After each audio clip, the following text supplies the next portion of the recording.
Hello again, everyone. Thank you for coming back. We're starting our afternoon session.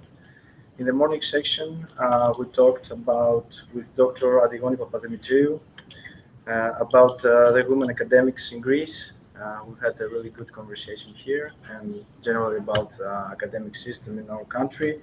Then it was Marina Hatsopoulos that gave us an insight about how startups should work in Greece and what we should do in order to make it happen here in the US as well, and to be uh, as like to achieve what they can do here also. And now we'll continue with Dr. Emmanuel Stefanakis. He's a principal sustainable strategist international at Cambridge from Massachusetts. He will talk about choosing to succeed or fail, sustainable economic development in Greece. Dr. Stefanakis, if you will. Thank you. Thank you, and good afternoon, everyone. It's a hard act to follow for those of you who were in the last morning session for me to follow the professor. I'm not accustomed to standing up before a classroom of people every day, so I don't have the polish, I would say, to give such a presentation, a magnificent presentation as he has.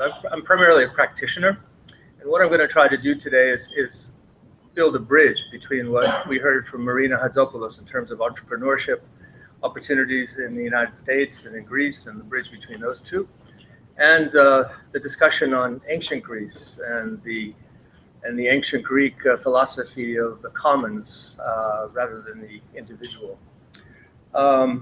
My roots are, I'm a third generation Greek American, born and raised here in Cambridge, but I've had the good fortune to work all around the world, about 40 countries so far, and as a consultant in what we call sustainable economic development. Sustainability is one of those fuzzy terms, which its definition depends on largely on where you come from, whether it's the social sector, the financial economic sector, or the environmental sector. It's most commonly, I guess, associated with environment, but I have spent my entire career integrating those three into the proper integration of sustainability, the balance between economic, social systems, and environmental systems. And it's only that intersection where societies, cultures, places can thrive and, in fact, as we can see from a number of publications, thrive. One of my main references is a book called Collapse. Is anyone familiar with that book? By Jared Diamond. It was published a number of years ago, and he is a historian out of UCLA and has documented how certain societies have succeeded or failed historically. Why is it that one South Pacific island thrives economically and has existed for centuries, or if not millennia, and why other South Pacific islands have failed, disappeared essentially? Why is Greenland different from Iceland, although they were both discovered by Vikings? And he documents the three elements of sustainability and how they have contributed to the success or failures of society.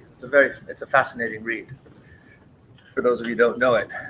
The term that I use to govern my work was coined by the former Prime Minister of Norway, Gro Brundtland, in 1989, just prior to the famous UN summit in Rio, which basically says that you develop today in a way that preserves the rights of your children to develop. In other words, preserve their social systems, their economic systems, as well as their environmental systems. And I'm sure there's no one in this room who wouldn't attest to the fact that we need to preserve the world, let alone our locality, for our children, our grandchildren. And if we use the example of the Native American tribes, I think it was the Sioux from the Midwest, that made every decision based on 7 generations of thinking. what do I do today that preserves the future for my children, children's, children's, children's, children? And that is, in essence, sustainable development. There's another example. For those of you from Massachusetts, a few years ago, in 2011, there was a new Democratic candidate on the scene here called Elizabeth Warren. Is anyone familiar with her? Yes, very dynamic, fresh air in political life, not only in Massachusetts, but I think in the country.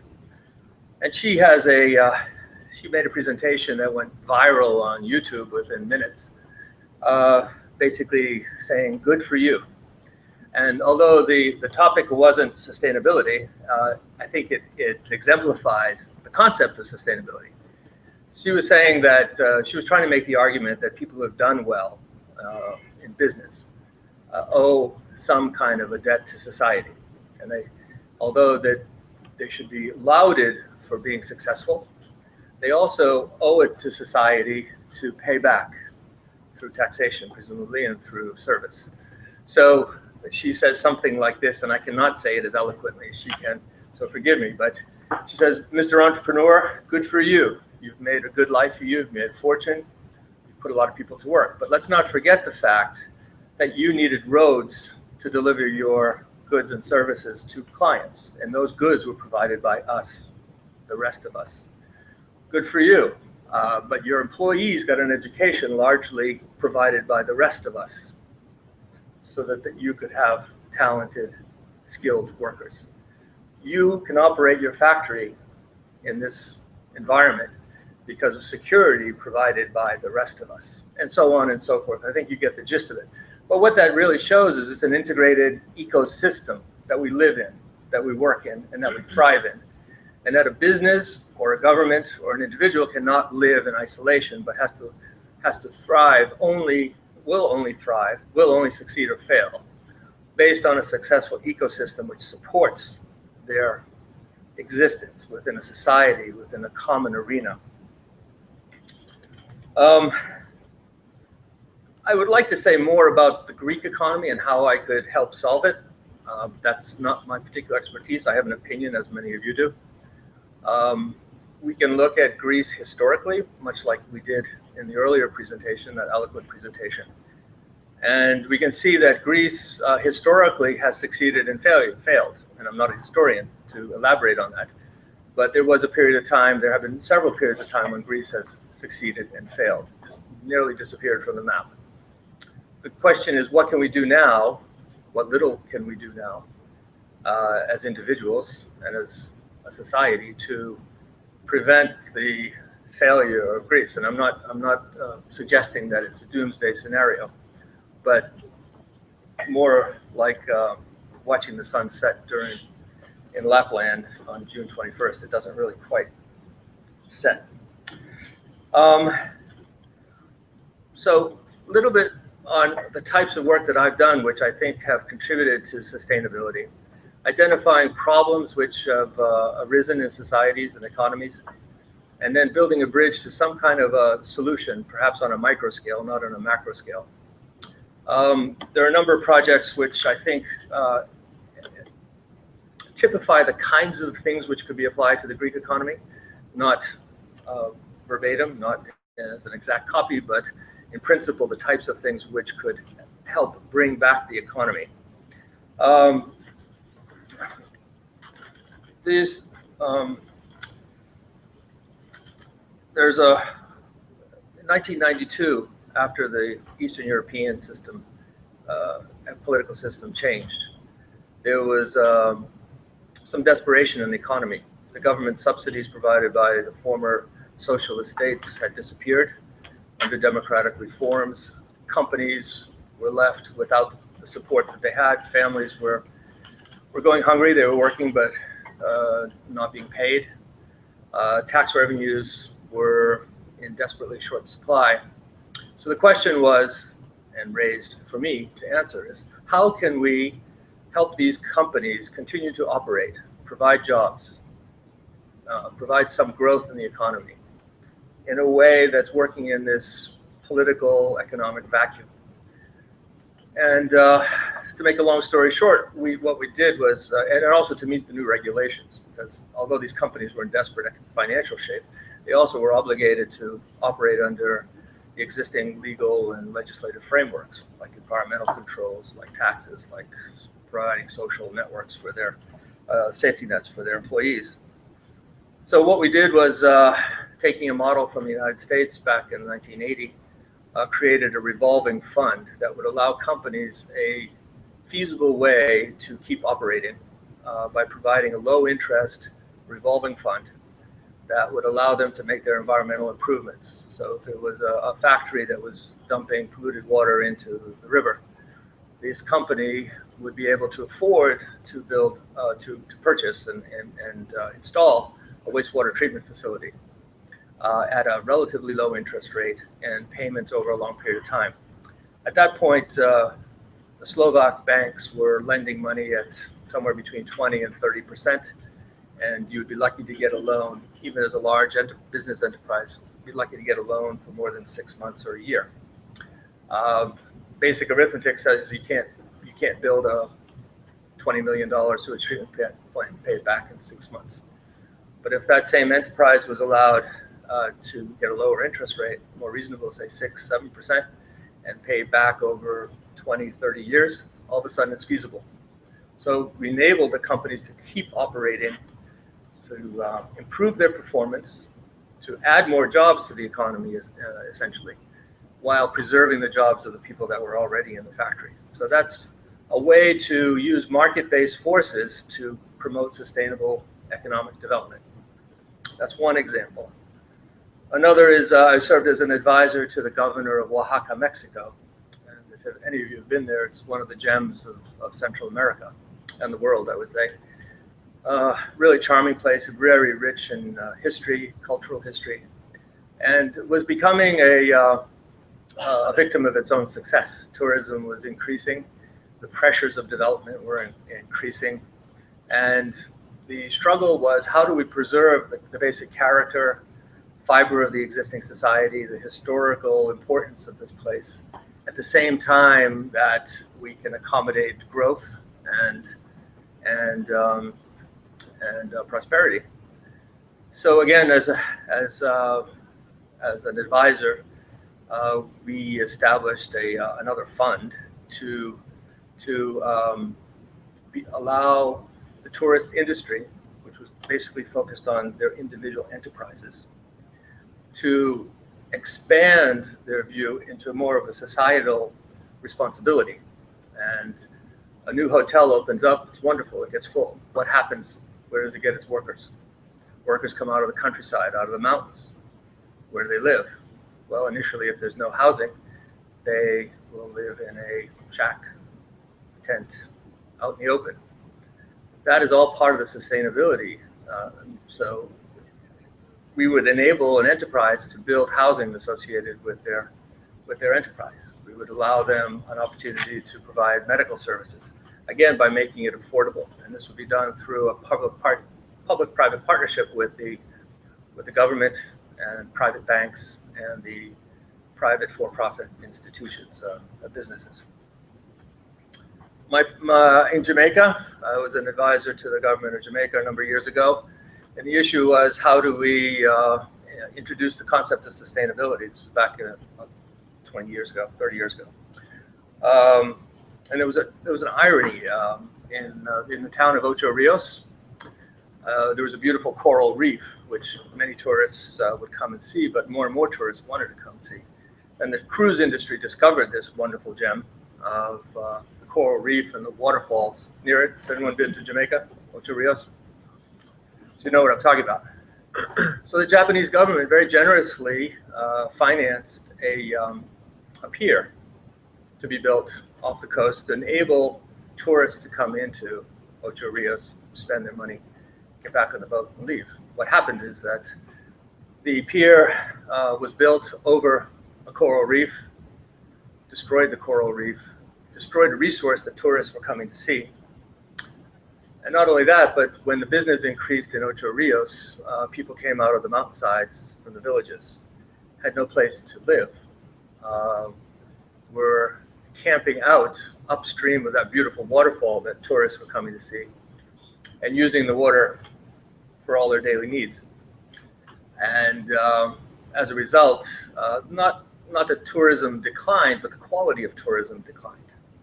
And therefore, they were spending more to maintain the same level of tourism than they were previously, and at the same time destroying the intrinsic value of the place. And on the negative side, they weren't providing any additional social services for the people, the workers that were coming there. So how do you balance that?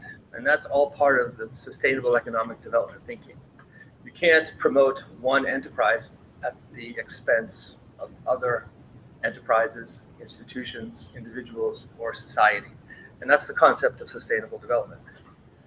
Currently, for the last 2 years, been an advisor to the Central Bank of Haiti, where I was given the challenge. We have a large, as a central bank, their purpose in life is to promote economic stability in the country, currency, exchange rates, interest rates, et cetera, like the Federal Reserve Bank or central bank of any country. But they wanted to experiment after the devastating earthquake of 2010. They wanted to somehow spark the economy with significant projects. And they said, we have been holding this very large parcel of land in an agricultural area for the last 40 years. Private bank went bust, and they inherited the assets of that bank. And they said, help us develop a strategy for utilizing this resource to its maximum potential in order to achieve government objectives. That is to provide more housing for people. There was a deficit of about 400,000 units of housing in Haiti after the earthquake. There was a desperate need for jobs. 90% or 80% of the Haitian economy is independently employed micro-entrepreneurs. They wanted to do it in a sustainable way, environmentally sustainable, because 98% of the country of Haiti was deforested over decades of abuse, both political, economic, individual abuse. So how can we use this parcel of land to fix lots of problems and become a model for sustainable economic development, not only in Haiti, but for the rest of the Caribbean? Allow Haiti an opportunity to shine rather than become the orphan cousin of many of the Caribbean islands. So after much analysis and dialogue with all sectors, we came up with a model, public-private partnership, that would utilize the land for an economic development community based on developing the agricultural sector, which was one of the national priorities, in a way that no one else was addressing. We were looking at not just basically production of commodities, but value added. In Haiti, for example, it has excellent quality mango, which used to be produced. And just as a footnote, Haiti, as a French colony, provided 80% of the world's coffee back in 1800. It essentially fed the French Empire with sugar, mangoes, coffee, and other agricultural products. And Haiti had, after it liberated itself from the French, went into a steep economic decline, which continues even to today. But getting back to the mangoes, currently about 1/3 of the mango production never makes it to market. It's wasted, either because of poor transport, disease, or just logistics. 1/3 is adequate enough for domestic consumption, and only 1/3 gets to be exported. So how do you add value in that value chain? You can certify it as organic, which for the US market, Whole Foods market, would increase its value by 10, 20, 30%. What can you do with that 1/3 which never makes it to market? How can you derive value from it? Do you make juice concentrate from it? Do you dry it and add value to something which is otherwise has no value? So the new town, this new economic development, would focus on education. From education, would develop an entrepreneurial generation, micro entrepreneurs, who then would become, some portion would become medium medium-sized businesses, then attract domestic businesses to take part in the intellectual capital, the skill set that was developed at this place, and then attract international businesses. So this is another example of how to promote sustainability in a place where there was limited opportunity. In addition to that, there was the rebuilding of the middle class. The middle class had been decimated over decades of political turmoil, and then finally the earthquake. So in Haitian society, you find a very capable sliver of senior, well-educated elite, and no middle class. Many of the structures that were destroyed during the earthquake killed a significant number of public servants. Some countries, they say that was good, but in Haiti, it's actually disabled the functioning of the economy. So those are just some examples. I could go on, but I think, as I said, I'm not a particularly strong speaker, so I thank you for your patience. I'd be happy to take questions. Thank you.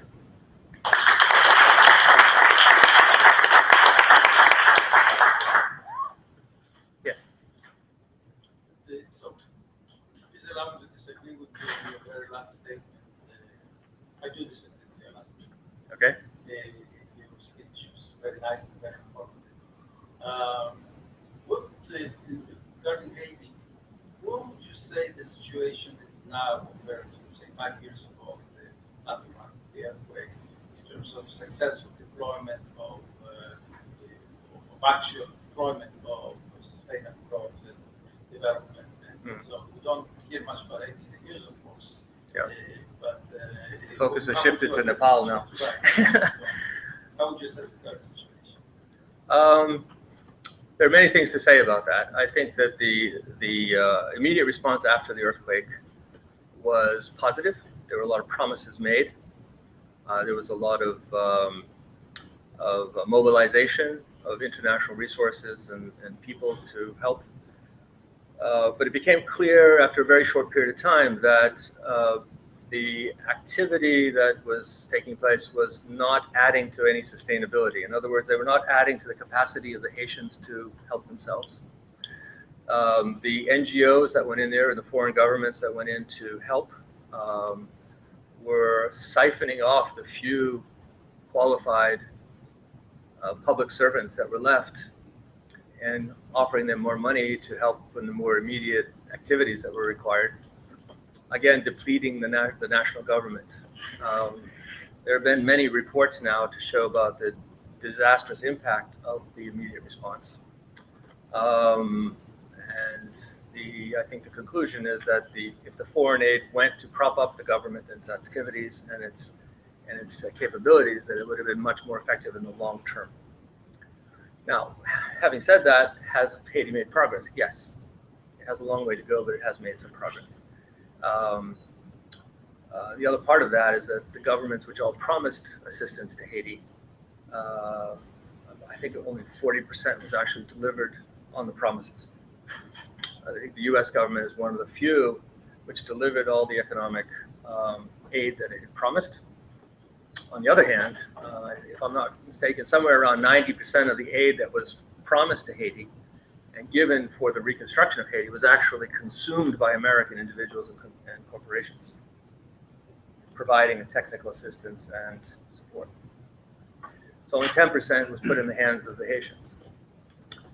So that's another element, capacity building, which is very important in terms of sustainability. Yes?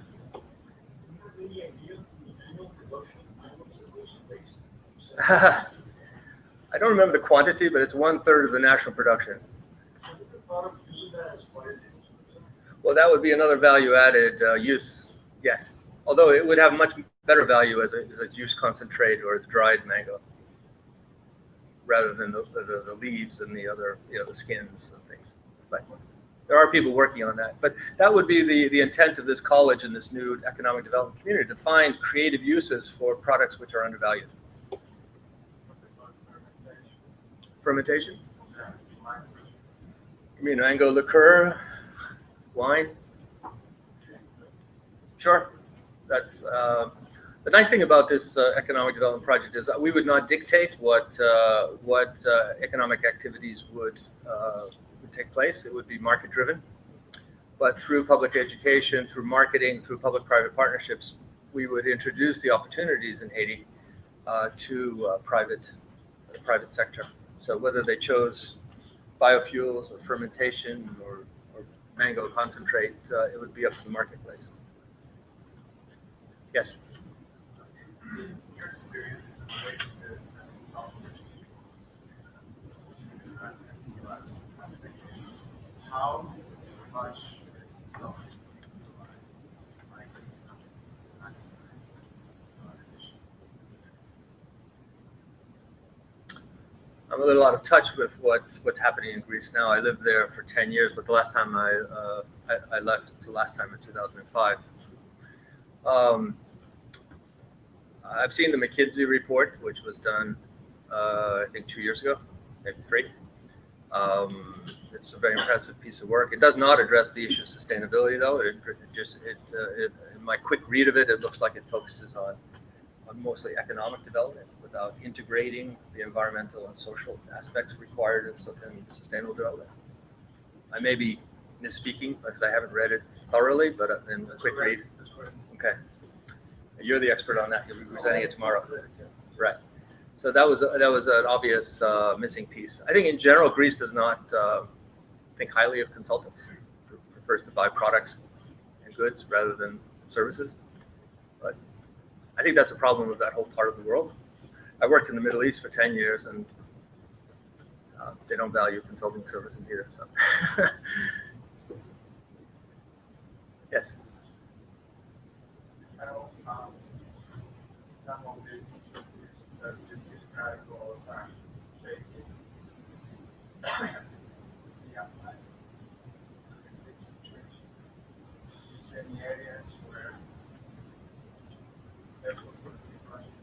Yeah. I would pause to draw too many parallels to Greece, although there could be some transferability. I think, for example, the revolving fund that we set up in Slovakia could be something useful to set up in Greece to promote some form of sustainability within the sectors that have been already identified: tourism, agriculture, and other things.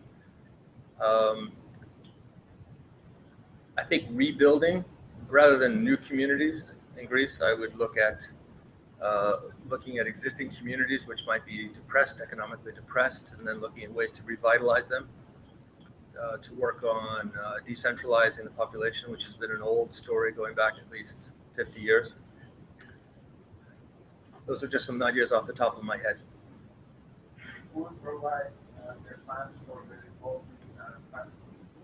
That would be, I would see it as a public-private partnership. It would be, as it was in Slovakia, it was a combination of tax revenues, which would seed the fund, together with private banks, together with international development agencies, perhaps maybe the European Union. That's how it's done. It was done in Slovakia. Slovakia was one of the first, but it was also replicated in all of the other Eastern European countries to varying degrees of success. Poland had probably the most successful revolving fund, and it was funded by 3 different sources.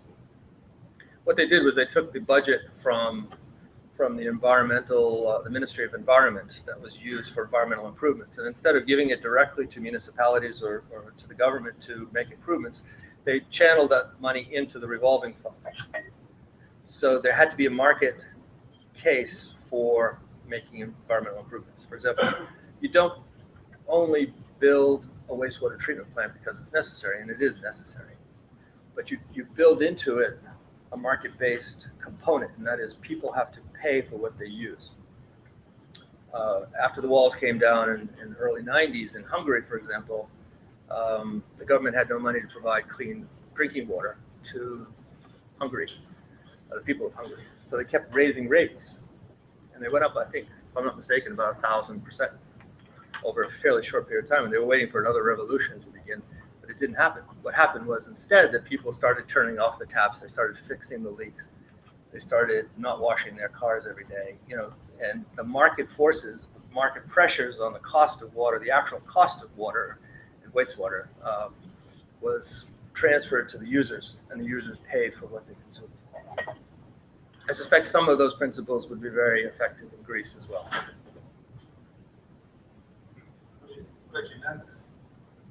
Question, just because I want the young kids to fully understand what's moving Greece. You have the question about consultancy usage.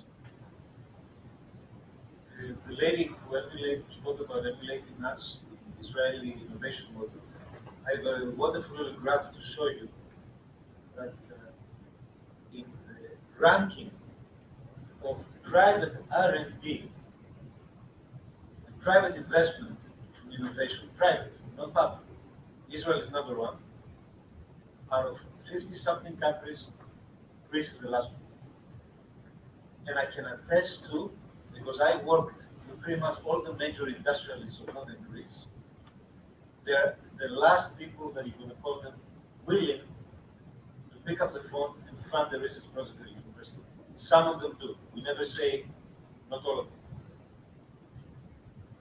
Right? Some of them do, and again, the president of the Greek Peaches Canning Association, one of the biggest suppliers in the world, from China, South California, of canned peaches, he came to me, can you beat the Americans' forecasting system of 3%? We did. And the guy's a charismatic guy. He provided data, completion from the very beginning he wanted to do.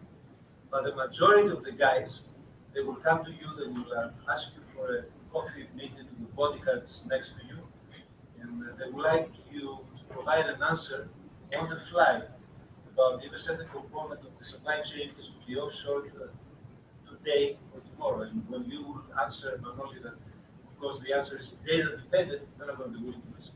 And of course, they're not willing to fund. And these are global players. These are tier 2, tier 3 to large supply chains, global supply chains. And they still don't value consultancy as important. Manolis' point about the McKinsey report is valid. It's a very well written report, and we haven't seen lots of them regarding the strategic analysis of the core competence. So that's why we go back at it again and again.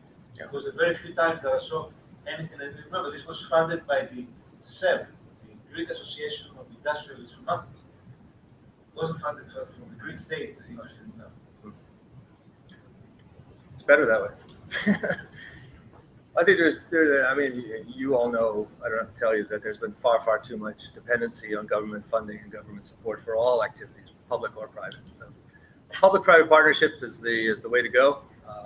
It's fashionable, but I also think it's very practical. And in fact, I would say it's necessary moving forward. To build in that accountability, the sense of the common good, which we heard about in ancient Greece. Without everyone's buy-in, without with all sectors putting skin in the game, you don't achieve a sustainable outcome. Thank you.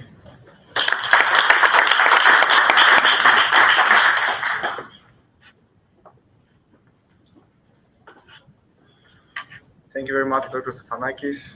I think we're in need of people like you back in Greece concerning sustainable development, and specifically with tourism, which is our biggest production as a country. I made a mistake before mentioning our morning agenda. I forgot to mention Dr. Shaman's speech. It was so amazing and entertaining that I forgot that was a speech, actually. So my mistake, and sorry to Mr. Shaman's. He talked about financial relations from Pericles in Athens, our classical age in ancient Greece. It was really, really nice. We have some changes in our agenda. We'll continue with Mr. Axiotis, then with Dr. Doris Sommer, and we'll then go to have a really short break in order to move and hold our workshop in another classroom. Next speaker is Mr. Vasilios Axiotis. He's a chairman of Axion Energy SA, and he will speak about new technologies and young entrepreneurship, Greece's perspectives and towards growth. Success.